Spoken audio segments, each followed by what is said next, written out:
रामपाल भाई एक विधानसभा से विधायक थे, लेकिन ये उनके लिए भी लागू होता है कि जिसने कभी न झुकना सीखा उसका नाम रामपाल यादव है। मैं समझता हूँ कि उनकी आत्मा जहाँ भी होगी जरूर उस आत्मा में ये बसा होगा कि अब की इस बार विधानसभा बिस्वा से जो भी चुनाव लड़े वो जीत कर आए। हमारी उनकी नहीं निपटी पहले शुरू में, लेकिन जब से निपटी तो बहुत करारी निपटी और आखिरी दम तक निपटी। उन्होंने हमारा जमकर हर मामले में साथ दिया और मैंने भी जमकर उनका हर मामले में साथ दिया। हम लोगों पर उनकी साथ देने से हमारे लोगों पे आंच भी आई, पार्टी से भी निकाला गया, लेकिन साथ नहीं छोड़ा।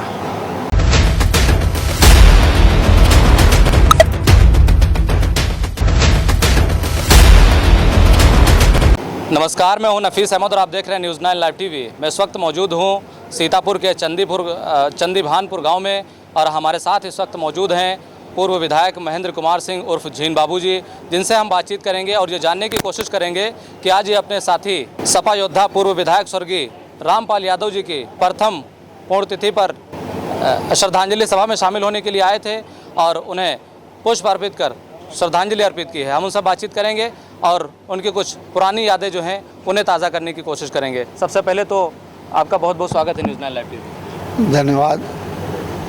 हम आपसे जानना चाहेंगे कि जो सपा योद्धा पूर्व विधायक स्वर्गीय रामपाल यादव जी थे वो आपके साथी थे, आपके साथ में विधायक भी रहे हैं और आज वो इस दुनिया में नहीं, आज ही के दिन वो इस दुनिया से अलविदा हो गए थे, हम सबको अलविदा कहकर चले गए थे। आज उनकी प्रथम पुण्यतिथि मनाई गई है, क्या कुछ कहना चाहेंगे? रामपाल जी के बारे में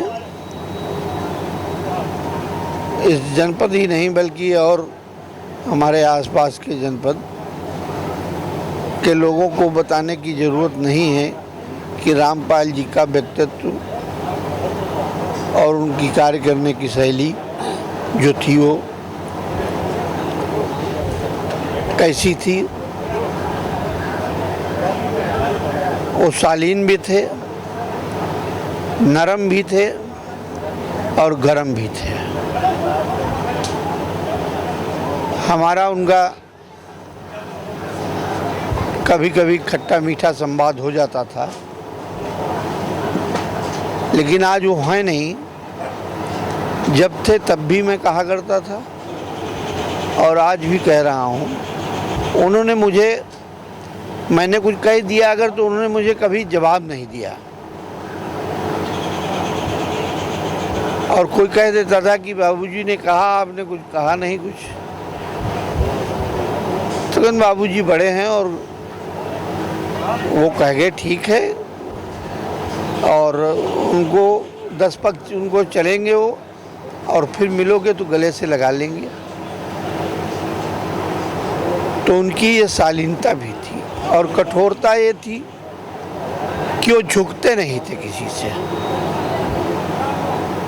जहाँ बात अस्मिता पे आ जाती थी वहाँ पर वो अडिग हो जाते थे और फिर किसी की ये नहीं सुनते थे कि हमको कदम पीछे हटाना है। अगर बढ़ गए कदम तो हटाया नहीं। परम आदरणीय नेताजी मुलायम सिंह यादव साहब, उनके बारे में कहा जाता है कि जिसने कभी न झुकना सीखा उसका नाम मुलायम है। ये तो सर्वविदित है और वो प्रदेश ही ने देश के नेता थे। रामपाल भाई एक विधानसभा से विधायक थे, लेकिन ये उनके लिए भी लागू होता है कि जिसने कभी न झुकना सीखा उसका नाम रामपाल यादव है। आपके साथ में वो विधायक रहे, आपने बताया कि बहुत सी ऐसी बातें हुई खट्टी मीठी जो वो यादगार बन गई। आज वो कौन सी ऐसी बात है जो आज सबसे ज़्यादा आपको याद आ रही हो? कौन सा ऐसा पल है जो सबसे ज़्यादा आपको याद आ रहा हो? एक पल तो ये याद आ रहा है, जब जिला पंचायत का चुनाव हुआ, इस पर होटल को गिराने की तैयारी थी। कोई भी दूसरा वहाँ पे रात में शाम को बैठने को तैयार नहीं हुआ, तो हमसे अलग हमको ले गए और हमसे कहा कि बाबूजी आप आज रात यहीं रुक जाओ, आप रुक जाओगे तो कुछ नहीं होगा। मैंने कहा ठीक है, मैं रुक जाऊंगा। मैं रुक गया और ये जीत कर आए। बेटा लड़ा था, वापस आए तो सबसे पहले माला उन्होंने हमारे ही गले में डाली और कहा आज जीत कर आए हैं वापस, आपकी बदौलत ये होटल अभी खड़ा है, अब गिर जाए हमको कोई चिंता नहीं है। इतनी दृढ़ता से कहा कि लगा कि उस बात की कोई चिंता नहीं थी उनको। उन्होंने जो भी कार्य किए वो मजबूती से किए और जिसका साथ देते थे वो साथ पूरी ताकत से देते थे और जिसका सम्मान करते थे उसका सम्मान भी बहुत ही अच्छी तरीके से करते थे। सबके दिलों में बसे हैं। आज बिस्वा में कई बार हार का सामना देखना पड़ रहा है, लेकिन अगर ये तो नहीं कहता भविष्यवाणी या जो मैं कहूँ वही सच हो, लेकिन पराजय उनकी नहीं होती है अगर वो मौजूद होते और चुनाव लड़ते वहाँ से। जी। और मैं समझता हूँ कि उनकी आत्मा जहाँ भी होगी जरूर उस आत्मा में ये बसा होगा कि अब की इस बार विधानसभा बिस्वा से जो भी चुनाव लड़े वो जीत कर आए। ऐसी उनकी धारणा जरूर रही होगी। बाकी दिलदारी में जवाब नहीं था। एक दिन सरदार के होटल पर मिल गए, वहाँ जो जनता होटल है सिधौली में, अब तो बढ़ता चला गया और आगे बढ़ गया सीतापुर की तरफ। पहले बस स्टेशन के सामने था। रामपाल भाई पहले से बैठे थे, फिर हम आ गए, फिर और लोग आते चले गए, मतलब लगभग 50-60 लोग वहाँ आ गए। हम लोग जो खा पी रहे थे सब लोग खा पी रहे थे, रामपाल भाई रुके रहे। जब सब लोग खा पी चुके तो जो साथ में आए थे उनके वाले सब अपने हाथ जेब में हाथ डालने लगे। मैंने अपनी जेब में हाथ नहीं डाला क्योंकि मैं जानता था कि जहाँ रामपाल यादव होंगे वहाँ पर दूसरे को जेब में हाथ नहीं डालने देंगे। वहाँ का पूरा पेमेंट उन्होंने किया जी। और ये उनकी आदत में शुमार था। अपने कार्यकर्ताओं का ध्यान देना, अपने साथियों का ध्यान देना, उनके दुख और सुख में शामिल होना, ये उनकी खूबी थी। जहाँ भी उनकी आत्मा हो, परमात्मा से निवेदन है कि वो सुखी रहें और अच्छे स्थान पे रहें। उनकी आत्मा जो है वो कहीं भटके नहीं, बल्कि ईश्वर के श्री चरणों में रहे, यही हमारी कामना है। अगला प्रश्न ये है कि आपकी और रामपाल यादव जी की आखिरी मुलाकात कब हुई थी?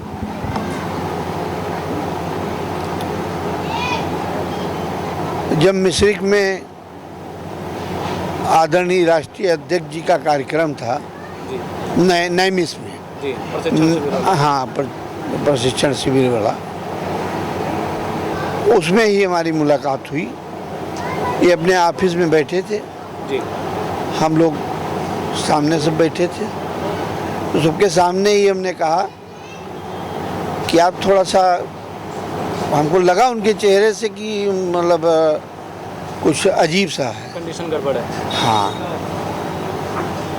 तो हमने कहा रामपाल भाई आप कुछ देर आराम कर लीजिए, काम तो सब चल ही रहा है। जी। तो मैंने नहीं कोई बात नहीं। तो हमने ज़्यादा प्रेस इसलिए नहीं किया कि उनकी हिम्मत को कमज़ोर भी नहीं करना चाहता था जी। कि जब ज़्यादा किसी को कहने लगो कि अरे तुम्हारी तो यार बड़ी तबीयत ख़राब है, तो उसकी अगर कम ख़राब होगी तो ज़्यादा ख़राब होने लगेगी।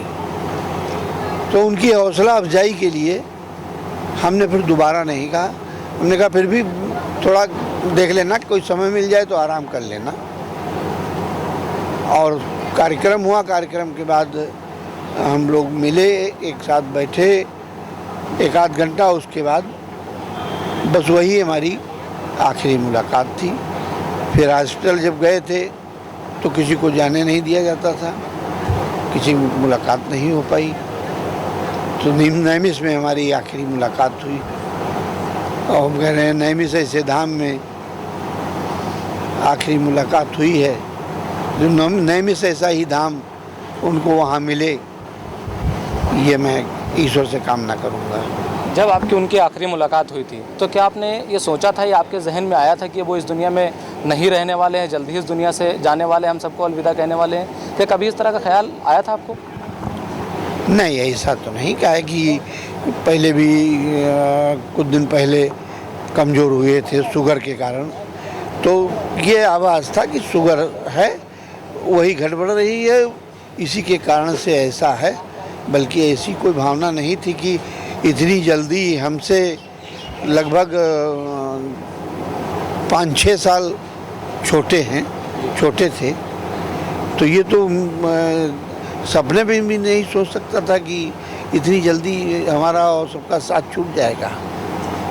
हमारी उनकी नहीं निपटी पहले शुरू में, लेकिन जब से निपटी तो बहुत करारी निपटी और आखिरी दम तक निपटी। उन्होंने हमारा जमकर हर मामले में साथ दिया और मैंने भी जमकर उनका हर मामले में साथ दिया। हम लोगों पर उनकी साथ देने से हमारे लोगों पे आंच भी आई, पार्टी से भी निकाला गया, लेकिन साथ नहीं छोड़ा। तो ये हमारे साथ पूर्व विधायक महेंद्र कुमार सिंह झीन बाबू जी थे, जो हम सब बातचीत कर रहे थे और सपा योद्धा पूर्व विधायक स्वर्गीय रामपाल यादव जी की यादों को ताज़ा कर रहे थे।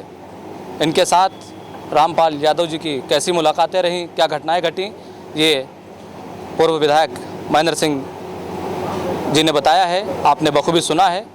आपका हमसे बातचीत करने के लिए बहुत बहुत शुक्रिया। कैमरा पर्सन मोहम्मद तौफीक के साथ मैं Nafees Ahmad, team news 9 live TV, Sitapur.